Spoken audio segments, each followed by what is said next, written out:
अर्थशास्त्र की क्लास में बेटा आपका बहुत बहुत स्वागत है। अपन ने मुद्रा के कार्य पढ़े, मुद्रा का महत्व पढ़ा। अब मुद्रा के दोष। मुद्रा एक अच्छी कार्यवाहिका, अच्छी सेविका भी है और उसके मतलब बुरे वो भी हैं, दोष भी हैं उसमें, है ना। स्वामिनी के साथ साथ उसमें कुछ दोष भी पाए जाते हैं।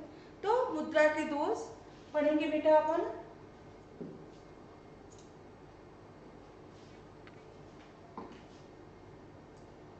मुद्रा के दोष के मतलब मुख्य दो भागों में बांटा गया है।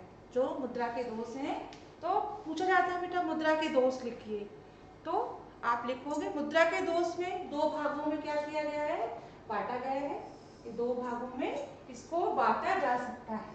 तो पहला कारण है इसका आर्थिक कारण होगा और दूसरा इसका कारण होगा सामाजिक।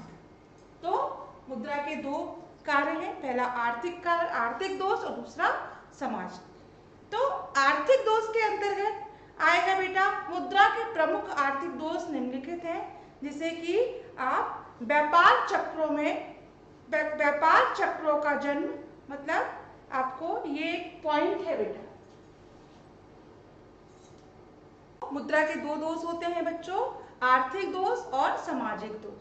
तो आर्थिक दोष के अंतर्गत पहला है बेटा व्यापार चक्रों का जन्म, मतलब जो व्यापार का चक्र जो है वो काय के माध्यम से चलता है, मुद्रा। मतलब व्यापार का जन्म काय के माध्यम से हुआ, मुद्रा।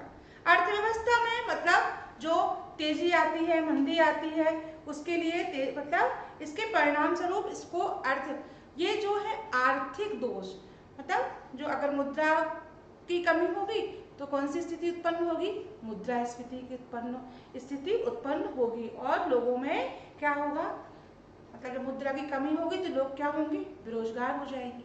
फिर दूसरा इसका कारण है कि धन की विश्वासघातनी संरचना, मतलब जो धन की विश्वासघातनी मतलब मुद्रा का मुख्य काम क्या है, आपको कभी भी मुद्रा कैसी रहती है, चलायमान, स्थिर नहीं है। आज आपके पास है ना, जब अपन किसी व्यापार को शुरू करते हैं तो अपने पास मान लीजिए मुद्रा है, पर मुद्रा ऐसी नहीं है बेटा कि हमेशा ही आपके पास हो। मुद्रा क्या है, चलायमान होती है, समय समय पर इसके मूल्य में क्या होते हैं, परिवर्तन होते रहते हैं।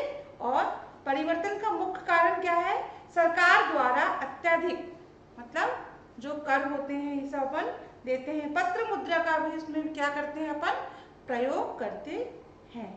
और इसे क्या कहा जाता है, मुद्रा की धन की विश्वासघातनी नहीं संरचना, मतलब जो मुद्रा धन विश्वासघातनी संरचना आवश्यक। तो जो ये मुद्रा के कार्य, मुद्रा के जो दोष है, ये दो दोष में ये आर्थिक दोष के अंतर्गत आता है, धन की विश्वासघातनी संरचना। फिर उसके बाद है बेटा आवश्यक खर्चों में वृद्धि, मतलब मुद्रा के मनुष्य कैसा प्राणी, उसकी आवश्यकताएं कितनी है, कैसी है, असीमित है। उसको मतलब मुद्रा धीरे धीरे मतलब जो मुद्राएं अपन जो अपनी आवश्यक खर्चे हैं उसके अतिरिक्त वो दूसरी चीजों की तरफ भी क्या होता है, वो फिजूल खर्ची की तरफ भी। तो मुद्रा में क्रय शक्ति कैसी होती है, मुद्रा क्रय शक्ति होती है, मतलब जब कोई वस्तु का अपन को खरीदना होगा, क्रय मतलब विक्रय के लिए अपन क्रय करेंगे तो क्या देना पड़ेगा, अपन को मुद्रा देनी पड़ेगी। और उपयोग अनावश्यक तत्व उसके अंदर कौन कौन से आएंगे बेटा, वह अपन दिखावे के लिए मुद्रा का खर्च करते हैं ना, शान शौकत, प्रदर्शन, दिखावटी आवश्यकताओं को संतुष्ट करने के लिए भी प्राकृतिक बन गई है। इसका क्या है, इसके अपव्यय और इससे क्या हुआ, अपन दिखावा, शान शौकत, तो इससे क्या हुआ बेटा, अपव्यय क्या हो गए, बढ़े। और जैसे कि आप देखो लोग गलत तरीके से, जैसे मान लीजिए आप कभी देखो मैच में लोग पैसे लगाते हैं, है ना, तो ये भी एक प्रकार का क्या है, मतलब सट्टेबाजी को भी मतलब इससे बढ़ावा मिलता है। मुद्रा के उपयोग से ऋणग्रस्त, मतलब आप फिजूल खर्ची करोगे, लोग आजकल ऋण लेकर अपनी आवश्यकताओं को क्या करते हैं, पूर्ति करते हैं। तो इससे ऋणग्रस्त लोगों की भी क्या हो रही है, वृद्धि हो रही है। और उसके बाद है चौथा कारण है मुद्रा सेविका नहीं स्वामिनी बन मुद्रा, जो मुद्रा होती है वो क्या होगी? मुद्रा सेविका नहीं, मतलब मुद्रिका सेविका नहीं, स्वामिनी बन गई है। मतलब मुद्रा, आजकल हर व्यक्ति मुद्रा के अधीन है ना? तो मुद्रा हमारे जीवन की समस्त क्रियाओं और इस तरह बन गए कि मुद्रा हमारे लिए, हम मुद्रा के क्या हो गए? अधीन हो गए, क्योंकि बिना मुद्रा के कोई भी कार्य संभव नहीं है। और हमारे जीवन का लक्ष्य क्या हो गया? मुद्रा बन गया है, जिससे कि हम आज का मतलब जो आज हम कमा रहे हैं वो जीवन का लक्ष्य बन गया है कि हमारे जीवन में सुख शांति का एकमात्र आधार क्या है? मुद्रा। अगर अपने पास मुद्रा है तो अपन बड़े प्रसन्न हैं, क्योंकि अपने पास मुद्रा के माध्यम से अपन हर वस्तु को क्या कर सकते हैं? खरीद सकते हैं। और यह कहना पड़ रहा है कि मुद्रा आज स्वामिनी नहीं, मतलब मुद्रा आज हमारी सेविका नहीं, स्वामी बन गई है। तो मुद्रा के हम क्या है? अधीन है, इसलिए वो हमारी क्या है? स्वामिनी बन गई है। क्योंकि लेकिन मुद्रा क्या है? मुद्रिका सेविका नहीं, स्वामिनी बन गई।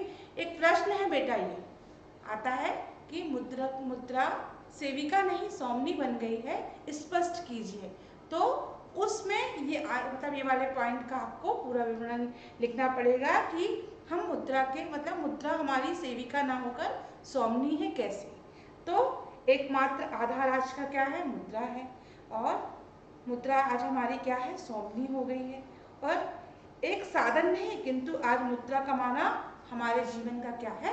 लक्ष्य बन गया है। फिर उसके बाद है बेटा पांचवा कारण है अति पूंजीकरण और अति उत्पादन का दोष। अति पूंजीकरण, अति से मतलब ज्यादा, पूंजीकरण मतलब व्यवसाय में भी अति पूंजीकरण का एक माध्यम, अति उत्पादन का दोष। अपन पूंजीवादी अर्थव्यवस्था, अपना देश कैसा? पूंजीवादी अर्थव्यवस्था, विभिन्न उद्योगों, अति पूंजीकरण और अति उत्पादन का दोष मुद्रा के कारण ही उत्पन्न हुआ है। अपन मुद्रा का व्यय करके तो अति पूंजीकरण करके तो अपन मुद्रा उत्पादन कर लेते हैं, लेकिन वह साख सुविधा में उपलब्ध नहीं होता।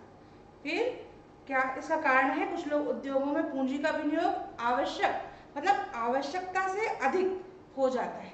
मतलब जो पूंजी होती है उसको आवश्यकता से अधिक क्या करते हैं?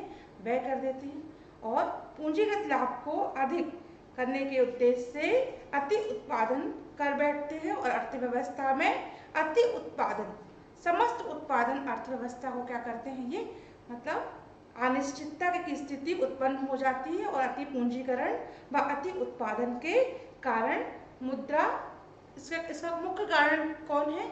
उत्तरदायित्व कौन होता है? मुद्रा के कारण। उसका पूरा उत्तरदायित्व किसका होता है? मुद्रा का होता है, क्योंकि अपन अनाधिक रूप से पूंजी का क्या कर देते हैं? व्यय कर देते हैं, अति पूंजीकरण और उत्पादन, और उसका अपन को मतलब उतना क्या नहीं मिल पाता? लाभ नहीं मिल पाता। इस कारण तो ये मुद्रा के आर्थिक मतलब जो मुद्रा के दोष के अंतर्गत, आपके आर्थिक दोष के अंतर्गत कितने कारण हैं? 5 कारण है। पहला है व्यापार चक्र का जन्म, तो दूसरा है धन की विश्वासघातनी संरक्षिका, फिर तीसरा हो गया अनावश्यक खर्चों की वृद्धि, चौथा होगा मुद्रा सेविका नहीं बल्कि क्या बन गई है? स्वामी बन गई है, और पांचवा अति पूंजीकरण एवं अति उत्पादन के दोष। तो अगर आपको प्रश्न आता है मुद्रा के दोष को, मतलब मुद्रा के दोष को लिखिए, तो आप मुद्रा के दोष को 2 कारणों में विभाजित, तो अगर कहेंगे सामाजिक दोष लिखिए तो सामाजिक दोष लिखेंगे, और आर्थिक दोष कहेंगे तो आर्थिक दोष के अंतर्गत आपके पूरे 5 कारण आ जाएंगे। ठीक है बेटा। फिर इसके बाद है दूसरा है सामाजिक दोष। जैसे आर्थिक दोष थे वैसे हो गए अभी सामाजिक दोष। सामाजिक दोष के अंतर्गत यह मुद्रा समाज के लिए, मतलब जो मुद्रा है, मुद्रा के प्रमुख सामाजिक दोष निम्नलिखित थे। तो ये समाज में व्याप्त समस्त बुराइयों का, मतलब जो समाज में जितनी भी, ये सामाजिक कारण है, सामाजिक दोष है, तो समाज में जितनी भी व्याप्त और समस्त बुराइयां हैं कि जड़ क्या है? मुद्रा है। तो चोरी, डकैती, घूसखोरी, कालाबाजारी, मिलावट आदि समस्त मुद्रा मतलब सामाजिक कारण के अंतर्गत इसमें घूसखोरी हो गया, काला बाजारी होगा, मिलावट हो गई, ये समस्त बुराइयों की जड़ क्या है? मुद्रा। मुद्रा के कारण ही व्यक्ति अच्छे और बुरे दोनों कार्य करते हैं। मुद्रा के कारण शोषण की प्रवृत्ति भी क्या हो रही है? बढ़ रही है। लोग सोचते हैं कि समस्त सुखों को मुद्रा के द्वारा ही क्या कर सकते हैं? प्राप्त किया जा सकता है, जिसके कारण अपराध करने पर भी लोग डरते नहीं। फिर दूसरा है मुद्रा के कारण, मतलब मुद्रा में मतलब मुद्रा के कारण आध्यात्मिक विचारधाराएं कैसी होती जा रही हैं? नष्ट होती जा रही है। क्योंकि मुद्रा लोग आध्यात्मिक मतलब जो पहले जो बात थी आध्यात्मिक को, लेकिन आजकल लोग हर चीज आप देखो, मंदिर में भी जाओगे ना, कहीं मुद्राएं दे दोगे तो आपको पहले दर्शन लाभ मिल जाएगा। तो मुद्रा के कारण जो आध्यात्मिक विचारधाराएं भी कैसी हो गई हैं? नष्ट हो गई हैं। भौतिकवाद का कैसा हो गया है? बोलबाला होता जा रहा है। जो मुद्रा मतलब बोलबाला मतलब भौतिकवाद मतलब आजकल अति आधुनिक है ना। फिर इसके बाद है मुद्रा के कारण मोह एवं लालच की प्रवृत्ति में भी क्या हो रही है? वृद्धि हो रही है। जो मुद्रा के कारण लालच और मुद्रा के कारण आप देखो मोह एवं लालच दोनों कैसे हो गए हैं? की प्रवृत्तियां क्या हो गई हैं? बढ़ गई हैं। और औपचारिक संबंधों में भी क्या हुआ है? वृद्धि हुई है। और व्यक्तिवाद को क्या कर रहा है? बढ़ावा मिल रहा है। व्यक्तिवाद मतलब जिसके पास पैसा है उसको क्या करते हैं लोग?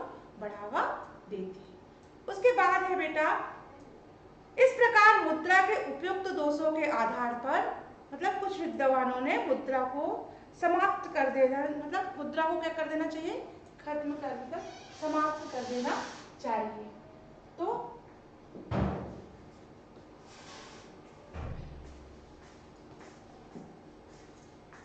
इस प्रकार मुद्रा के उपयुक्त दोषों के आधार पर कुछ विद्वानों ने अपने मत दिए कि मुद्रा को क्या कर देना चाहिए?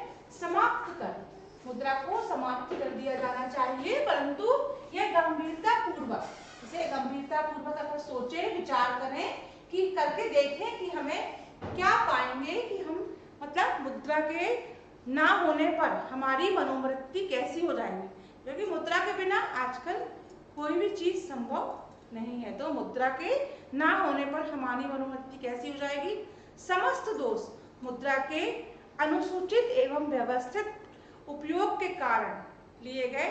मनुष्य इसके लिए क्या है? स्वयं जिम्मेदार है। मतलब मुद्रा जब आ गई तो व्यक्ति अपने आप ही मिल जाता है, क्योंकि पैसा देखकर है ना। तो इसके लिए मनुष्य क्या है? स्वयं जिम्मेदार है। वास्तव में मुद्रा मानव समाज के लिए क्या है? हितकारी है। मतलब मानव समाज के लिए क्या है? मुद्रा हितकारी, मानव समाज के लिए हितकारी है। अतः आवश्यकता इस बात की है कि मुद्रा की समाप्त ना किया जाए, बल्कि मुद्रा का सरकार पर्याप्त नियंत्रण रखे। मतलब आप देखिए अभी अपने यहाँ जीएसटी और अन्य चीजों के माध्यम से आप देखो सरकार ने मुद्रा पर नियंत्रण पाया है ना। नोटबंदी के समय आप देखिए मुद्रा पर नियंत्रण पाया गया है। आज भी वही मतलब कंटिन्यू है। आप देखिए कभी कभी मुद्रा की कभी बाजार में देखी जाती है। तो सरकार पर्याप्त नियंत्रण रखे, इसके लिए मानव समाज के लिए एक अच्छी सेविका के रूप में क्या है? मुद्रा कार्य करती है। और मानव कल्याण के लिए भी यह क्या करती है? वृद्धि करती है। मतलब जो मुद्रा है वो अगर सरकार का नियंत्रण रखे, पर्याप्त नियंत्रण रखे और मानव समाज के लिए एक अच्छी क्या है? ये सेविका है के रूप में क्या करती है? कार्य करती है। और मानव कल्याण के लिए भी क्या करती है? वृद्धि करती है। तो ये हो गए आपके सामाजिक दोष। तो मुद्रा के कितने दोष हैं? 2 दोष हैं बेटा, आर्थिक और सामाजिक। तो सामाजिक दोष के अंतर्गत मुद्रा को समाज में किस प्रकार से मनोवृत्तियां मतलब मानव समाज मतलब व्यक्ति जो समाज में रहता है वो मुद्रा का उपयोग कैसे कर सकता है। तो मुद्रा को मतलब एक अच्छी सेविका के रूप में भी क्या करती है? मुद्रा कार्य करती है और मानव कल्याण